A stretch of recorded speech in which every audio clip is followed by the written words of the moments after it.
Everything Chris. Everything Chris. Everything Chris. Everything Chris. Everything Chris. Everything Chris. Everything Chris.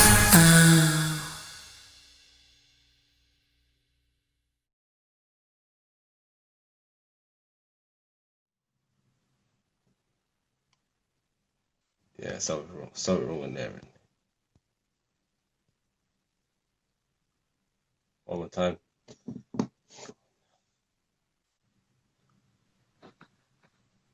Am I in? I don't even know. All right, we got there. Am I in? You're in now.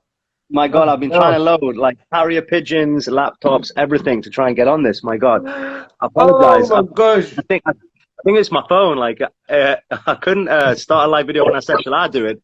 And then it just said your video and everything's not connected. But I have no clue why not. So I do apologize, Chris. Everybody, Chris Bunten in the building. We're in there. Finally in there. It's only 40 minutes, no problem. Everyone, yeah, 30 minutes is alright. Everyone was like, "What is going on? Hurry up!" I had Ryan Richards on my case as well. Brilliant, man, brilliant. How's things? I'm alright, man. How are you doing? Not too bad, apart from like failing badly at technology. I'm all right. I'll probably tell you a little bit about my scouting reports because my players can tell you that. Jeez, so it takes its time, but we're here now. That's the main thing. We're here now, man. That's the thing. How you doing anyway? How you been today? Good, man. Just balancing work. So my main job is to do with recruitment, specifically like American soccer players for Northumbria University. So just cracking that and seeing it, making sure we can get them like to England to study from September. So it's pretty cool. Nice. I like that. And with the whole lockdown and stuff, how have you adapted and how have you managed to keep your head above water? Yeah. Do you know what? Like, so I kept my sanity pretty well. Pre-lockdown, I was pretty reckless. I'm a sociable person, so I went out pretty much every night that week. I don't know if you've been to Newcastle, but Sharp Bar with Coach Mark Stuttle, one of my favourites. So we were the only two in there on the Thursday. Then the Friday, the lockdown happened, and I wasn't quite ready to call it a night. So I went out till quite late, and then I think I did have the coronavirus the following week. So I'm pretty sure I got it from going out far too much. So I was in bed for like pretty much 2 weeks. And I managed to pull through that, but I lost a bit of weight and then I've kept it off. So, if anything for me, it was a blessing. So I managed to train a lot more, spend a lot more time with my son, which has been great. At first, devastated that the season was over. And then like you think, oh, actually, I got a bit more free time. This is kind of nice. And now I'm like, no, now I'm ready to get back on court. So definitely, it's been good. How about yourself? Same with yourself, really. I'm a sociable person. Ironic, Chris is sociable people. But I was doing a lot. I was working on my show, getting a studio set up to recorded like 2 or 3 episodes, and then Corona hit. So I was literally in this mindset now where I was just gonna say, you know what, I was gonna wait till this all blows over and I can get back to doing what I'm doing. But then I just ended up doing all these live talks, and I felt like great, these talks, because it's been a blessing in disguise. It's helped me promote myself and help everyone to see what I'm about and what I'm aiming to do. So it's been great. So for me, lockdowns worked in my favor for me. So it's been good. No, good stuff, man. Yeah, man. So all right, let's get into this. Yeah. Grew up then, man. Where did you grow up? Where did Chris Bunten? I grew up everywhere, really. So I was born in Northampton and moved with my dad's job. Like after 6 months, I lived in Edinburgh for 2 years, then back to Worthing. And then I settled in a place called Hexham, just outside of Newcastle, when I was about 6. And I was there till I was 16. So I classify Hexham and Newcastle as my home. And then I left to play at Middlesbrough College with Paul Douglas and Creon Raftopoulos for like the college team there. And we had some good players like come through from London, Birmingham, like Michael Gale, Marlon Williams, Colin from Henry, like Kieran Achara. Marlon Williams. It was he sounds familiar. Yeah, no, they were really good players, and I think they've all been involved in like London basketball, whether it was like Lions back in the day or Towers, and then played in the States. And obviously, Kieran is the best person that came to Middlesbrough College with his fantastic career and such a great guy. So we were really loaded. So I just pretty much learned. I was like 12th, 13th, 14th man for the first year, and but really enjoyed. Like we pushed quite hard in Division Two basketball wise, and then.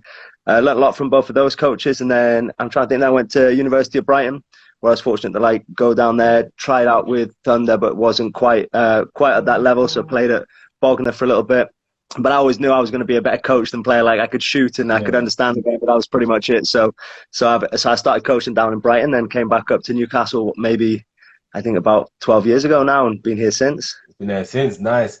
So was it Teesside at the time? Was the team in Middlesbrough? Yeah. That was So like obviously Kieran and some of the older guys played on the EBL team when they were like pretty strong in that era, and then we had like just a bit like a Charnwood, I suppose. It was before before all your Charnwoods and all that sort of stuff. There was Middlesbrough College with Dougie, and then there was like East Durham Academy where my good friend and coach Mark Stuttle went, and there was a good few people went there. So I think they were probably the first two academies to my knowledge, and then obviously they popped up all over. So it was good to leave home. I mean, Middlesbrough was definitely a different place to live. Like it was interesting, but some good memories there. And you had Middlesbrough. I think a guy called EJ played there, right? And Vance played there for. EJ Harrison. Yeah. Yeah, he was brilliant. He was next level. Like he won a championship at UConn. He was, he lived with Coach Creon for a while as well, and just a really good guy. Like I was fortunate to work out with him a few times, and just such a driven guy, and just incredible at that mid-range jump shot. So always fun. There's some great people there. Yeah, some great ballers. That my brother played there as well. I think for a bit.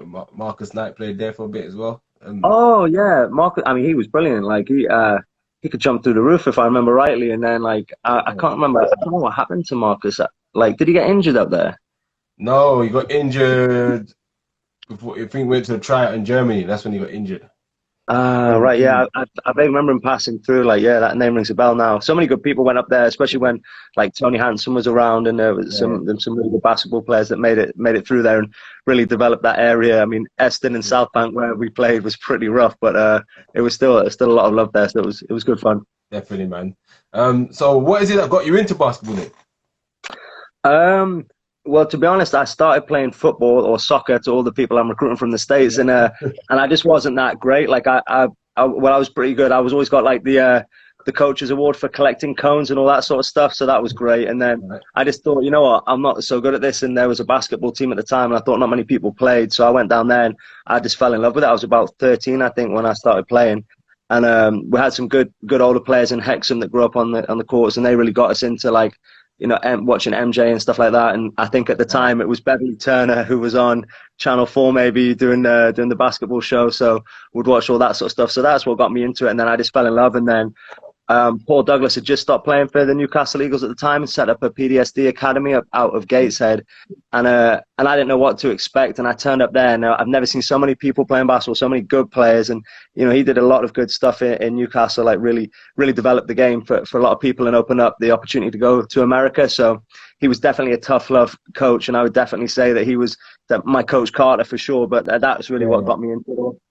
All right, and then what made you fall in love with the game? So, like, what is it that made you want to pursue as a career in the sport, whether it's coaching? I don't know. It's a great question. Like, I generally just loved everything about it. At one point, I thought I was going to be in the NBA. Of course, Steve Kerr was my role model, but never got that anywhere near that standard. But just loved that, and then I loved coaching it, loved being around it, and it opened up so many doors. Even when I was at Brighton Uni, so I played basketball, and I was at the time interested in strength and conditioning. So I worked as a strength and conditioning coach with the England age groups. That's how I got into like the England setup, and I worked full time back in Newcastle as a strength and conditioning coach for 8 years at an academy. So like I just loved everything about it. Everything I studied at uni, whether it was sports psychology, I did like stuff related to free throw shooting, all that sort of stuff, and I just knew I wanted to be a part of it. And it's opened up so many doors. Like I probably wouldn't be in Northumbria University having the the nice job I have in recruiting now if it wasn't for basketball. Like, and it's still all full circle. Like my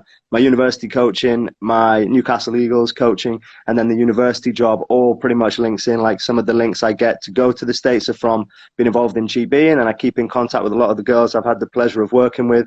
I've got a few of them coming this year, so I'm excited to see how we do in the WBBL. And it's just like, it's all full circle. So, you know, I owe basketball a lot, and I want to keep doing it. Yeah, man, you gotta love basketball, man. It's that sport where it just has that feel to it, man. Like, it's just everyone just gets along with everyone. I feel that anyway.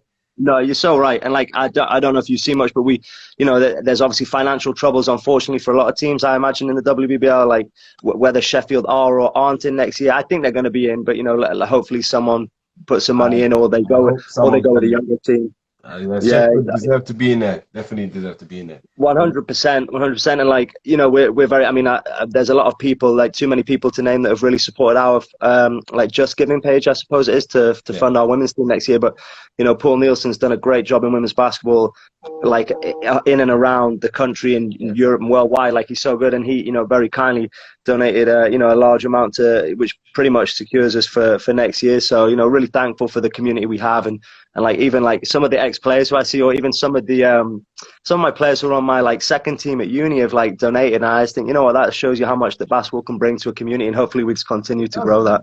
Definitely, I think if we push it a bit more, we can do big things, which is what I'll get into later on. Definitely, so we can do big things with basketball. Everything Chris. Everything Chris. Everything Chris. Everything Chris.